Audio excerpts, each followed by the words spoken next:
Hola mis queridos hermanos, los invito a que leamos el paso de Dios en nuestras vidas. Para eso tenemos la gracia de invitarlos a unos encuentros donde en la Biblia hay algo más detrás de lo que lees. Es un proyecto lanzado por las hermanas de San Vicente de Paúl, de la Caridad de Miami. Casa María del Caminante tiene a su disposición una barra de programas en audio, en video, en todas las plataformas de las redes sociales, Instagram, Facebook, WhatsApp. Los invitamos para que a partir de este miércoles nos encontremos para profundizar en la palabra de Dios, en este tema que se llama en la Biblia hay algo más detrás de lo que lees. Que Dios y la Santísima Virgen los bendiga y los invito a que apoyemos este proyecto. Un fuerte abrazo para todos. Todos tus hijos te saludan.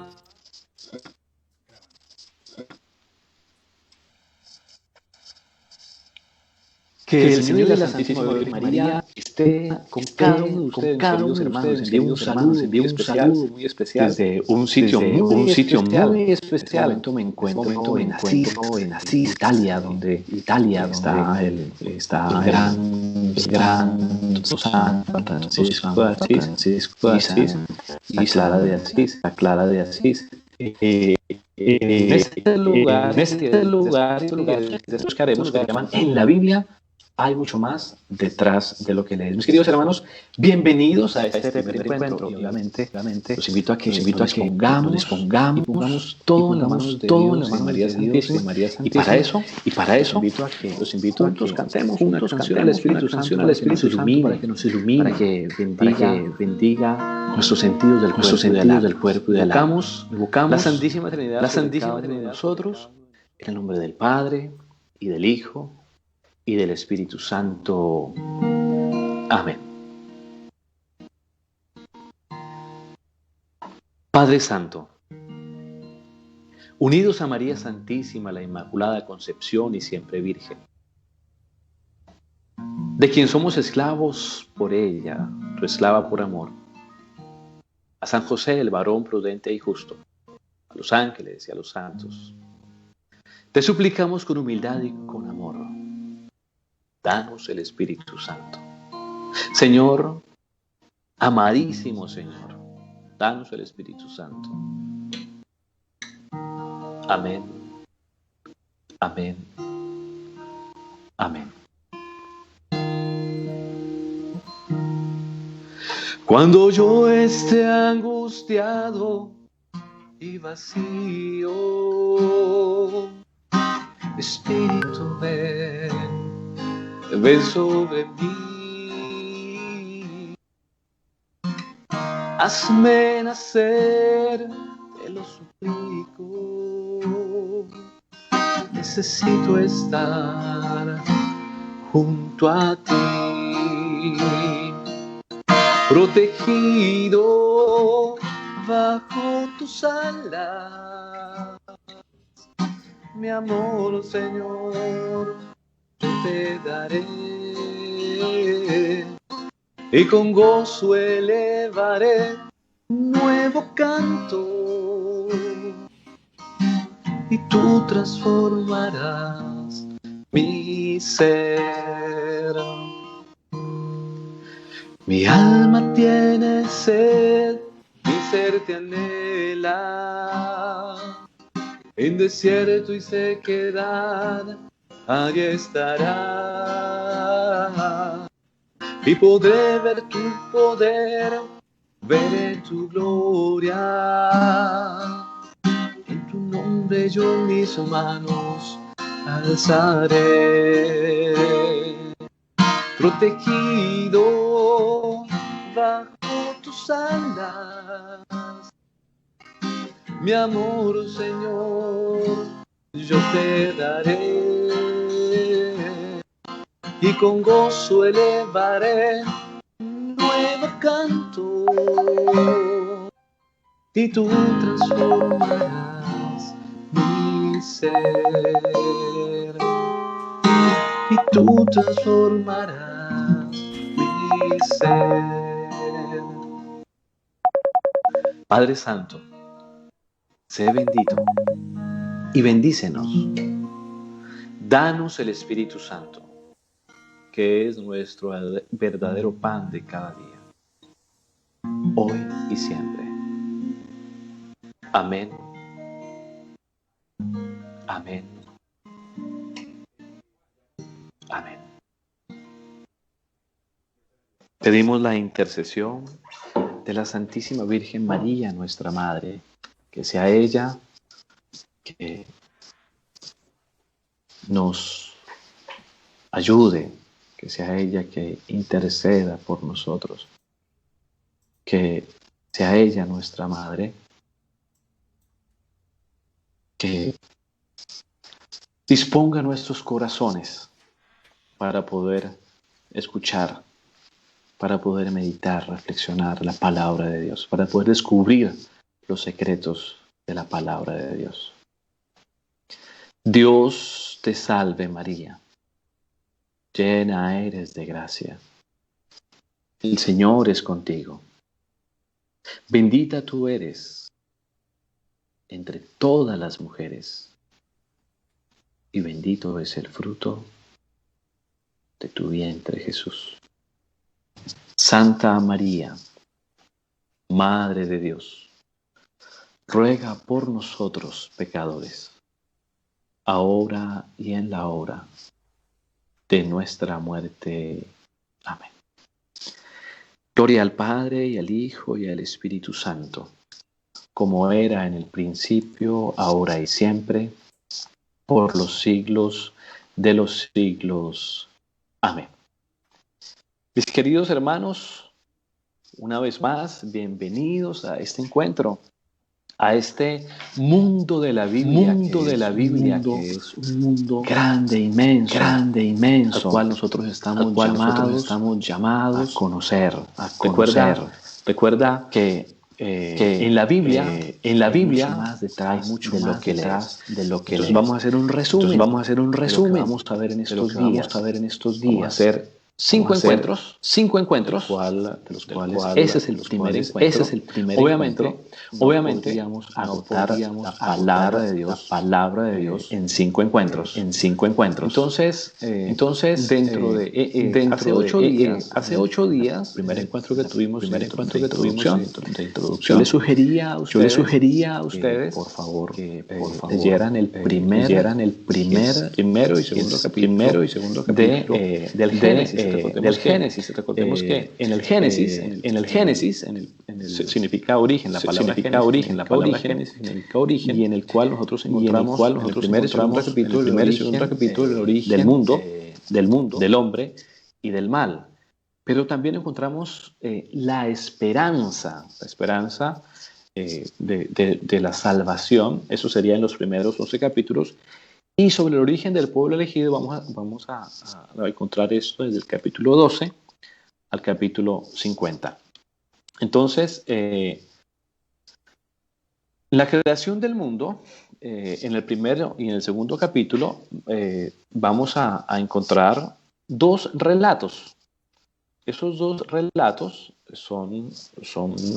tienen sus diferencias, pero siempre transmiten una verdad, un mensaje que Dios quiere que nosotros acojamos ese mensaje, que el escritor sagrado, por inspiración divina, hace que escriba en la tradición oral, hace tradición escrita, y llegue hasta nosotros. Entonces, miren, el primer relato va del capítulo primero, del versículo primero hasta el capítulo 2, el versículo 4. Eso sería para nosotros el primer relato. El primer relato, me olvidaba, el segundo relato abarca el resto del segundo capítulo, es decir, del capítulo segundo, del versículo 4 al versículo 25, para ubicarnos en la palabra de Dios. Entonces, el primer relato es un relato muy, muy solemne. Está construido por estrofas y fórmulas parecidas y repetidas. Cuando tú y yo vamos a leer en la palabra de Dios, cuando dice, y Dios dijo, y Dios dijo, y Dios dijo, vamos a encontrar en este primer relato, y Dios dijo, y Dios dijo, y Dios dijo, y también hago paréntesis, cuando a María Magdalena, mujer pecadora, que es la misma, según San Gregorio Magno, es la misma mujer, la pecadora, cuando Jesús le da la unción en Betania, Jesús le dice, ha hecho una obra buena. Esa obra buena siempre encontramos obras buenas en el Nuevo Testamento, pero no en singular, porque esa buena significa lo hizo según la voluntad de Dios. Y es lo que encontramos en el primer relato el primer capítulo del Génesis, en el primer relato. Y vio Dios que era bueno. Es decir, bueno en la Biblia quiere decir que está conforme al plan, criterio y voluntad de Dios, como Dios lo quiere. Y un elogio de bueno en la Biblia es maravilloso, y más en la boca de Jesús a María Magdalena. Ahora, voy a hacer otra acotación que considero es importante, y es que vamos a estar yendo del Antiguo al Nuevo Testamento, aún estando hablando del Génesis, del primer capítulo de la palabra de Dios, de la Biblia. Entonces, ¿por qué? Y lo voy a decir de una vez. ¿Por qué? Porque la Biblia es un todo. No es simplemente cogemos una parte y esta parte la desechamos. No. La Biblia es un todo. Muchas veces suele suceder que cogemos un texto, lo sacamos del contexto y hacemos un pretexto. Y entonces no es así. La Biblia es un todo. Está completamente unida desde el Génesis hasta el Apocalipsis. Entonces, volvemos al primer relato. Estaba diciendo que es un relato muy solemne. Es un relato en el que encontramos palabras repetidas y se parece como a un himno. Un himno se parece a un himno en el cual un cantor entona la estrofa mientras la asamblea contesta el mismo coro. Es algo así que encontramos en el primer relato del Génesis. Muy interesante. En cambio, el segundo relato es una historia popular narrando hechos concretos de la vida de un campesino. Entonces, aquí, en el segundo relato, encontramos a Dios como si fuese un campesino. El primer relato, todavía, da la impresión de que al principio todo era agua y la obra de la creación consistió en separar esas aguas y que saliera a la tierra como una isla. En cambio, bueno, pero eso tiene una referencia, tiene un sentido. Recordemos también esto, que todo en la palabra de Dios tiene un sentido, una razón de ser. Ahora, por eso es importante venir al origen de la palabra.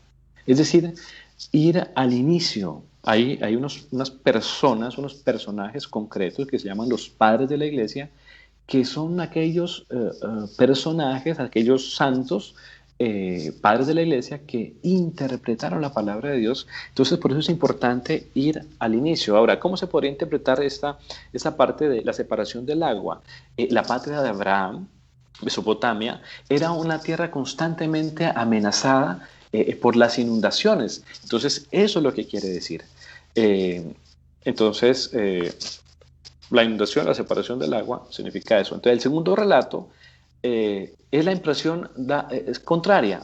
Es como si fuera todo seco y árido, como si fuera un desierto. Y en cambio, la bondad de Dios hace brotar un manantial y así nace un oasis y luego aparecen los árboles y los ríos. Entonces, ahí podemos unirlo con otra parte de la palabra de Dios cuando dice: mi palabra será como la lluvia que cae en tierra y no sube sin haber hecho su labor. Entonces significa eso, el contexto geográfico de Palestina, entonces, ¿qué significa eso? Que el contexto geográfico de Palestina, donde las aguas son realmente escasas y Las lluvias son una gran bendición del Señor. Entonces, el primer relato, por ejemplo, otro punto importante es que el primer relato el creador realiza la creación en una semana completa, o sea, trabaja toda una semana, mientras que en el segundo relato no indica de ninguna manera la duración de la creación. O sea, no hay tiempo ni espacio en la segunda creación. El primer relato, por ejemplo, al final del primer relato aparece el hombre. El hombre al sexto día, ¿no? Termina el sexto día y al final del sexto día crea al hombre, y luego al final, cuando ya todo estaba organizado, ya todo estaba creado, ya crea a la mujer. Ahí muy importante algo, y es que, bueno, Adán viene de la palabra Adamá, que es tierra en hebreo, ¿no? Adamá. Y bueno, también el hombre lo vamos a ver más adelante, el hombre es modelado y la mujer es creada. El hombre es modelado como el alfarero, que también lo veremos. En cambio, la mujer es construida como quien construye una ciudad. Desde ahí vamos a ver las dos vocaciones del hombre y la mujer. Son completamente diferentes, pero complementarios. Complementarios. No es que el hombre sea más o la mujer sea más, o el hombre sea menos o la mujer sea menos. No, simplemente que son complementarios y son creados en general, el hombre modelado y la mujer construida, como quien construye una ciudad o un edificio. En el primer relato, por ejemplo, Dios se deja mirar como con toda su majestad, con su palabra grandiosa, y Él es todopoderoso, ¿sí? En cambio, el segundo relato, Dios actúa en forma humana, como si Él fuera un agricultor, un alfarero, un cirujano. Entonces, así se muestra, digamos, a grandes rasgos, de una manera muy, muy sintética, esos primer y segundo capítulo. Entonces, ¿qué conclusiones podríamos sacar de estos primeros dos capítulos? Primero, podemos concluir lo siguiente. Estos dos relatos no han sido escritos en la misma época. Entonces son épocas completamente diferentes. ¿Y por qué? Porque miren, el más antiguo debe ser el segundo, porque el concepto de Dios no tiene todavía la profundidad que tiene el primero. Entonces, el primer relato ha sido escrito por un grupo de sacerdotes inspirados durante el segundo relato lo fue por unos profetas o escribas de Jerusalén en tiempos de Salomón, en el siglo X antes de Cristo. Entonces hay una diferencia. Ahora, ambos relatos tuvieron como base tradiciones orales, es decir, enseñanzas transmitidas de padres a hijos por años y siglos. Es muy importante saber que al inicio no había una tradición escrita, la tradición era oral, se iba diciendo. Por eso recordamos el famoso mandamiento de Shema Israel, Adonai, Elohenu, Adonai Echad, que era escucha Israel. Y lo encontramos esto en Deuteronomio 6:6. Dice así: graba en tu corazón estas palabras que yo te dicto hoy. Incúlcalas a tus hijos y háblales de ellas cuando estés en tu casa y cuando vayas de viaje, al acostarte y al levantarte. Átalas a tu mano como un signo, y que estén como una marca sobre tu frente. Escríbelas en puertas de tu casa y en tus postes. Palabra de Dios. Te alabamos, Señor. Miren, esto tiene varios mensajes que nos ayudan y son muy importantes para hoy. Primero, miren, ¿qué dice ahí? Grabarlas en el corazón. Pero muchas veces, cuando ustedes y yo hemos ido a una casa religiosos o a un lugar de peregrinaciones, normalmente encontramos pegados en los árboles, en las paredes, frases que nos recuerdan eso. Es muy importante y también, yo diría, una sugerencia para tu vida, para tu crecimiento espiritual. Pon una frase en tu cuarto, en tu escritorio, la frase que más te guste de la palabra de Dios. ¿Por qué? Porque ahí vas a recordar. Y esa tradición se va transmitiendo a los demás, a tu familia, a tus hijos, así como hizo el pueblo de Israel en aquel tiempo. En ese tiempo no estaban escritos todavía eh, los libros de la palabra de Dios, ¿no? La Torá, el Pentateuco. Entonces, luego dice otra cosa muy importante, dice, átalas a tu mano como un signo. Ahora, ahí nos recuerda la mujer hemorroísa en los evangelios. Resulta que estas átalas a tu cuerpo era el judío practicante las colgaba en su túnica, digámoslo así, los colgaba. Entonces, quien las tenía colgaditas, estas palabras, eso es una especie de, se diría, no sé, una forma como unas colgandijas, se llamaría así, pero no es la palabra exacta, pero es algo que cuelga, y eso significaba que era un judío practicante. Entonces ahí, en la mujer hemorroísa, cuando ella va a tocar el manto, realmente toca eso. ¿Y qué quiere decir? ¿Qué significa? Significa que ella quería cambiar de vida, quería ser una mujer nueva y por la fe, obviamente quería ser sanada, obviamente, pero la fe y el milagro es arrancado de Jesús porque ella tiene el deseo sincero en el corazón de cambiar completamente su vida. ¿Sí ven? Ahora me hago entender cuando les digo vamos a estar del Antiguo Testamento al Nuevo Testamento, del Nuevo al Antiguo, porque la Biblia es una sola. Entonces, es muy importante. Miren lo que dice la Dei Verbum. La Dei Verbum se escribió en el Concilio Vaticano II, ¿no? La Génesis ha sido escrito por varias personas y en tiempos distintos. Esa es una primera dificultad para el estudio de este libro. Son tiempos completamente diferentes. Entonces, me gustaría que leyéramos o que viéramos esta parte del Dei Verbum del Concilio Vaticano II. Dice así, y sobre todo voy a leer la última parte del Dei Verbum 11. Dice así, hablando de la palabra de Dios. Dice, y en ellos y por ellos escribieron como verdaderos autores todo y solo lo que él quería, hablando de los libros sagrados y hablando de lo que se escribió. Miren esa frase como es de profunda. Todo y solo lo que él quería. En la palabra de Dios está solamente eso. Todo y solo lo que Dios quiere. Es muy importante esa parte. Miren, entonces en la Biblia también nosotros tenemos géneros literarios. Hay unos géneros literarios y eso es muy importante. Les voy a dar un ejemplo. Una vez alguien me decía, hablándome de una novela que fue muy famosa por unos años, que era de Dan Brown, ¿sí? Dan Brown, Ángeles y Demonios, ¿no?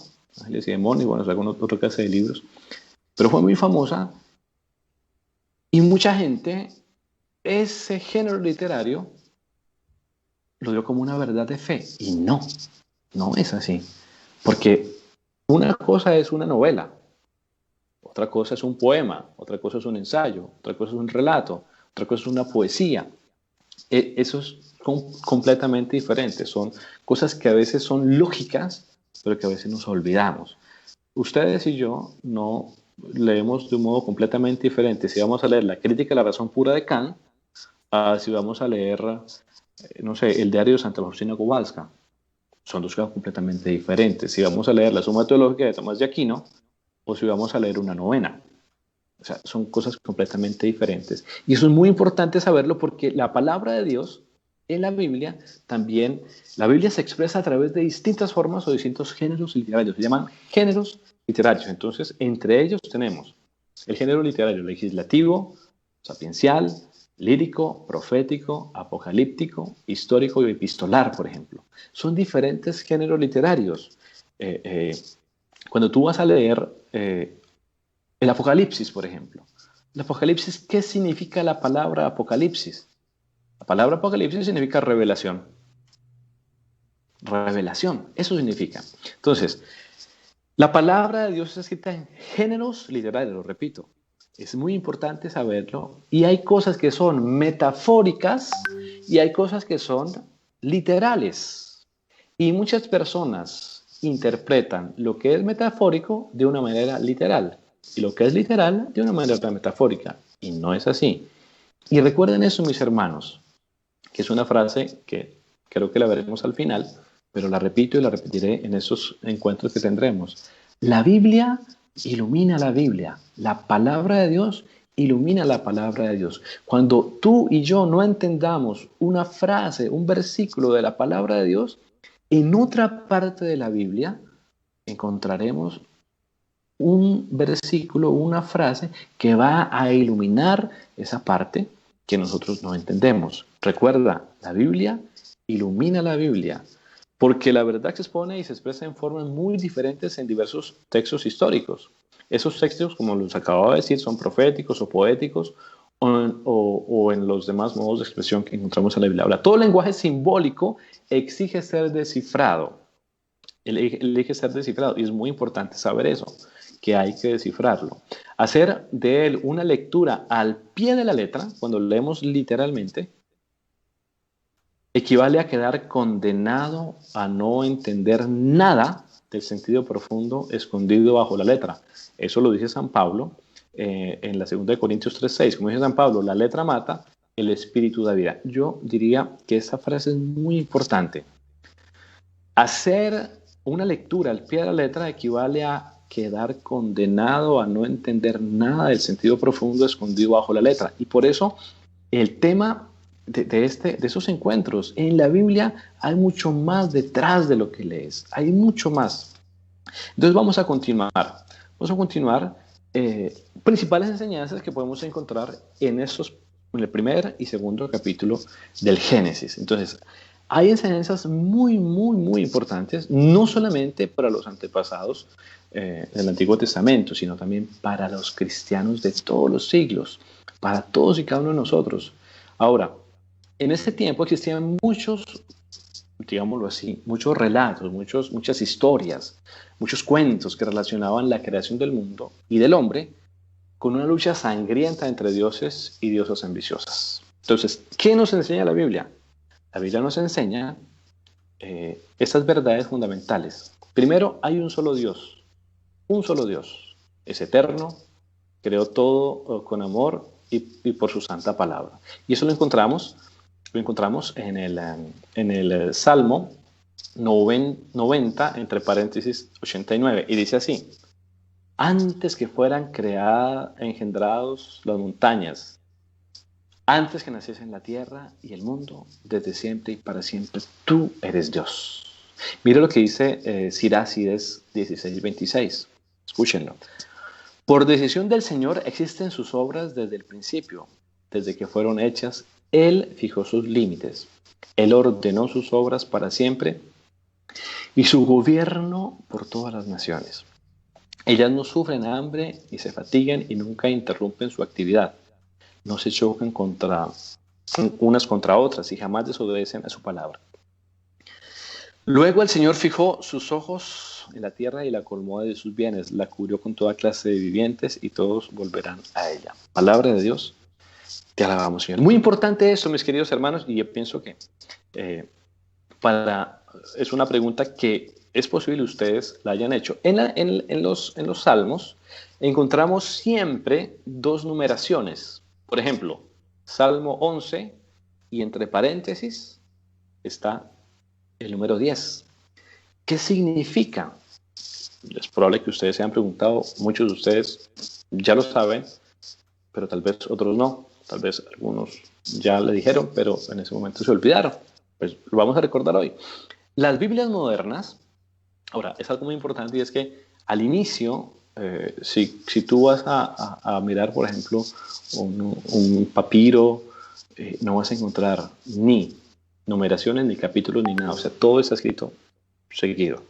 Ya las Biblias modernas es que encontramos los capítulos, los subtítulos, los títulos, los versículos, ya está dividido. Pero en ese tiempo no era así. Ahora, vuelvo al tema de los salmos entre las dos numeraciones. Las Biblias modernas traducidas de los textos originales siguen la numeración del hebreo, pero generalmente ponen la numeración de la Vulgata, que a su vez sigue la numeración de la versión griega antigua de los 70.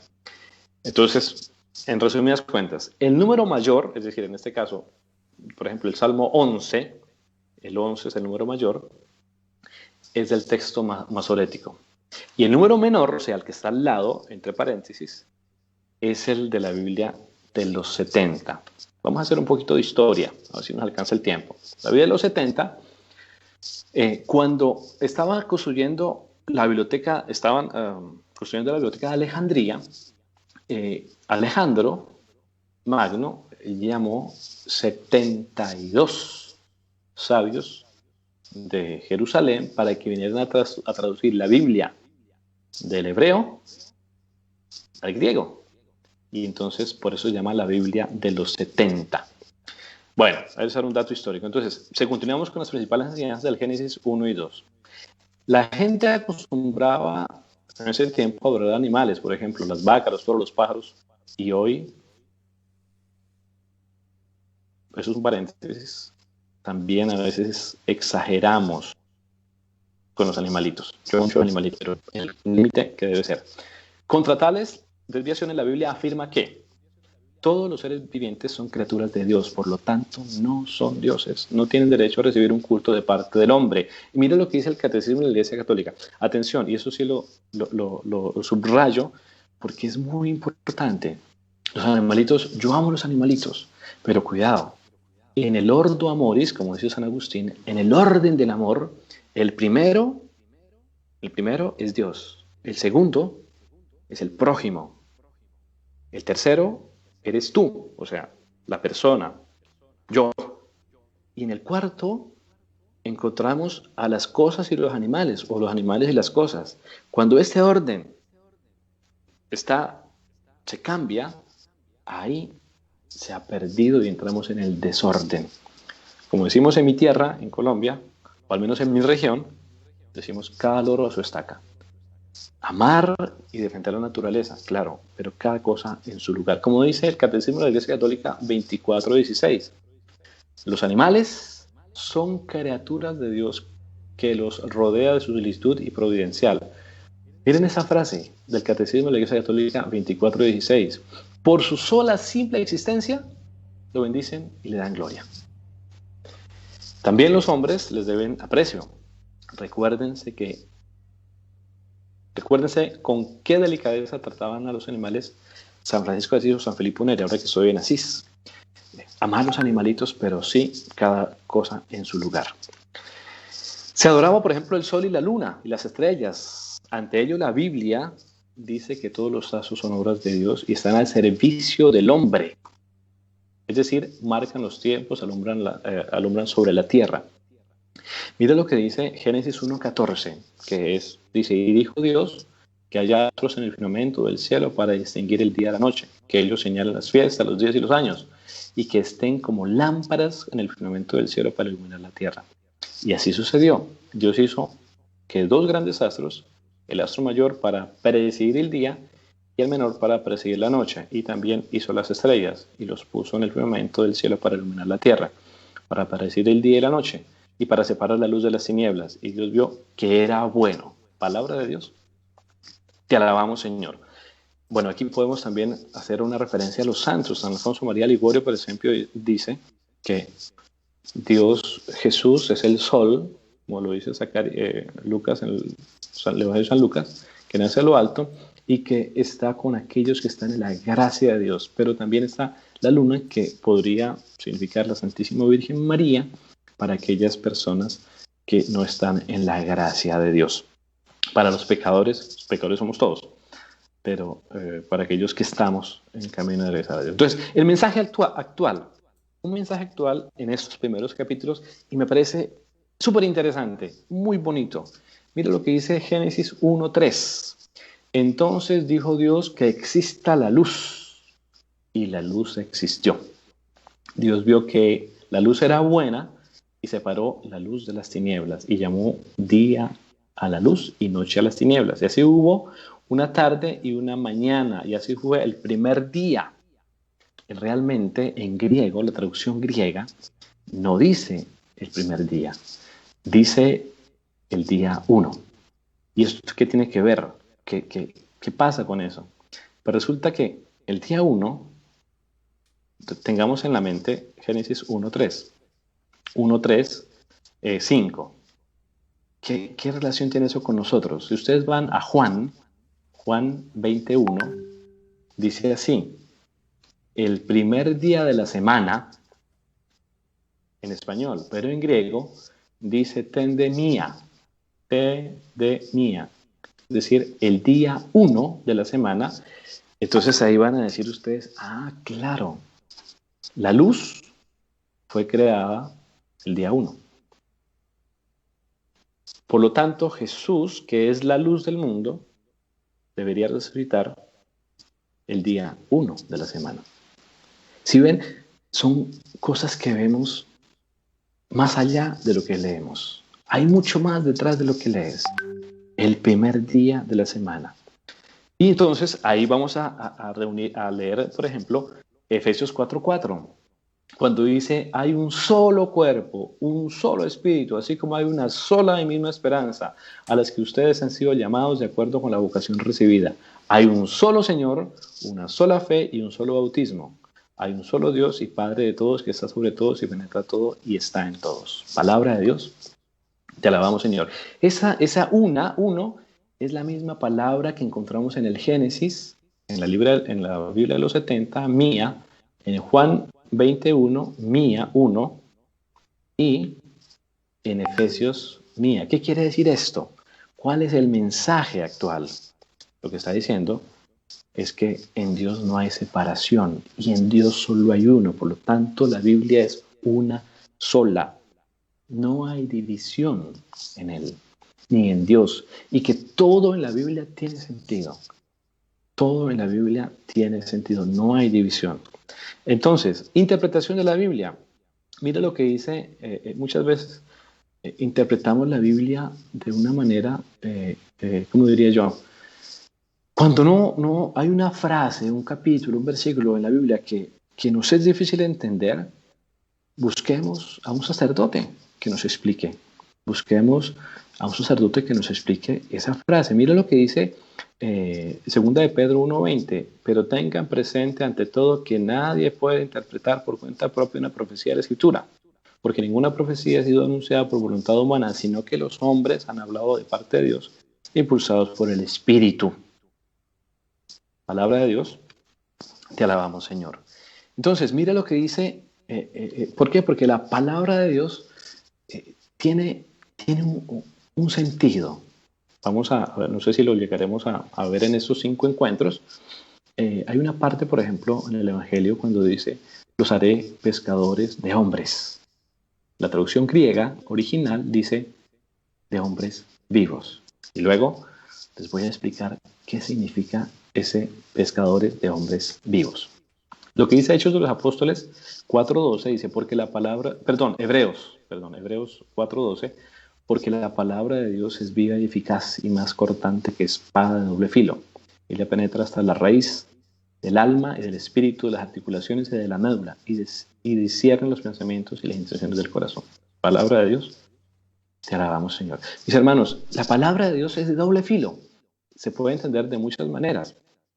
Pero una interpretación que les comparto ahorita es que puede ser como aquella nube, lo que dice el Éxodo y lo que dice la transfiguración de Jesús en el Evangelio.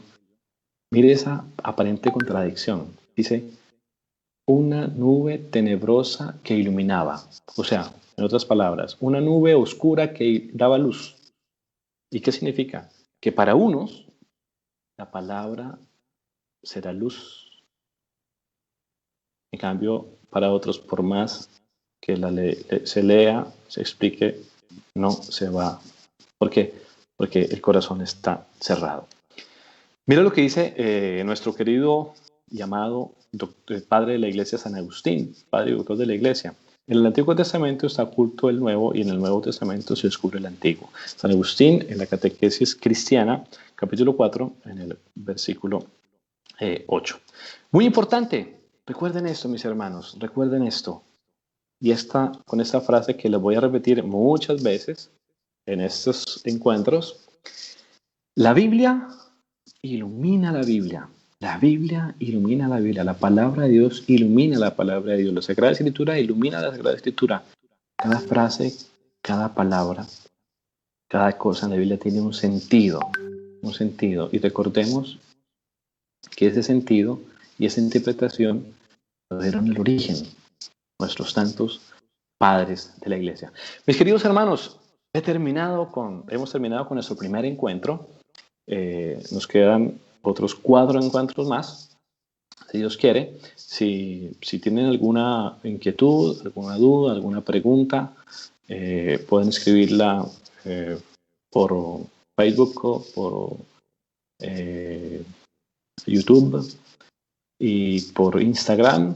Pueden escribirla. Entonces, agradecemos a nuestras hermanas de San Vicente de Paúl en Miami, y bueno, también a nuestro querido hermano Jaime, que nos está ayudando. Mis hermanos, los invito a que recemos una Ave María juntos en este día y pidámosle a nuestra Madre, a ella, que conoce todos los secretos de la palabra encarnada que es Jesús, que nos ayude y que nos disponga a conocer más de la palabra de Dios, a conocer y amar la palabra de Dios, y a conocer y amar a la iglesia, y a conocer y amar al Papa, a los obispos, a los sacerdotes, y a orar también por ellos. Bueno, mis hermanos, vamos a ofrecer una Ave María y les imparto la bendición. Dios te salve María, llena eres de gracia, el Señor es contigo. Bendita tú eres entre todas las mujeres, y bendito es el fruto de tu vientre, Jesús. Santa María, Madre de Dios, ruega por nosotros los pecadores, ahora y en la hora de nuestra muerte. Amén. Gloria al Padre, y al Hijo, y al Espíritu Santo, como era en el principio, ahora y siempre, por los siglos de los siglos. Amén. Que el Señor y la Santísima Virgen María los bendiga, los guarden y los protejan, bendigan sus familias, sus ambientes, sus trabajos, sus casas, y los libre de todo mal y peligro en el cuerpo y en el alma. Yo os bendigo en el nombre del Padre, y del Hijo, y del Espíritu Santo. Amén. Mis hermanos, los espero, si Dios nos da vida, dentro de 8 días, por este mismo canal y a esta misma hora. Les pido también una oración por mi amada tierra Colombia, que está pasando momentos muy difíciles. Que tengan un feliz día en Latinoamérica, en Estados Unidos, y una feliz tarde y noche en Europa. Dios los guarde. Chao, chao.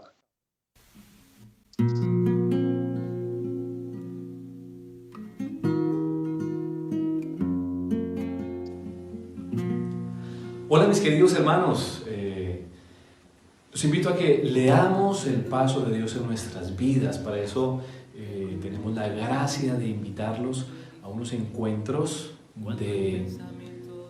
en la Biblia hay algo más detrás de lo que lees.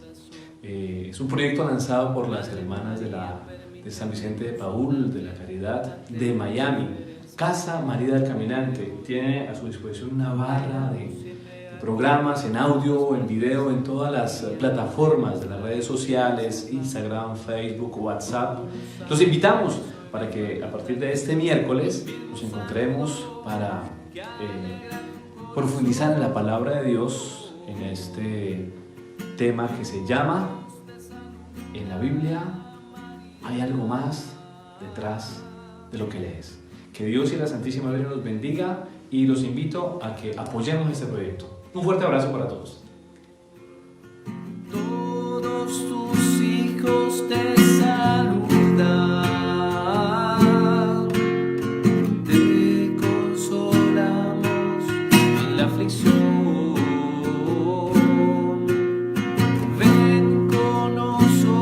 nosotros a todas partes. Danos siempre tu bendición. Dios te saluda, María, Madre del Salvador. Todos tus hijos te saludan, te consolamos en la aflicción. Ven con nosotros a todas partes, danos siempre tu bendición. Ven con nosotros a todas partes, danos siempre tu bendición. Danos siempre tu bendición.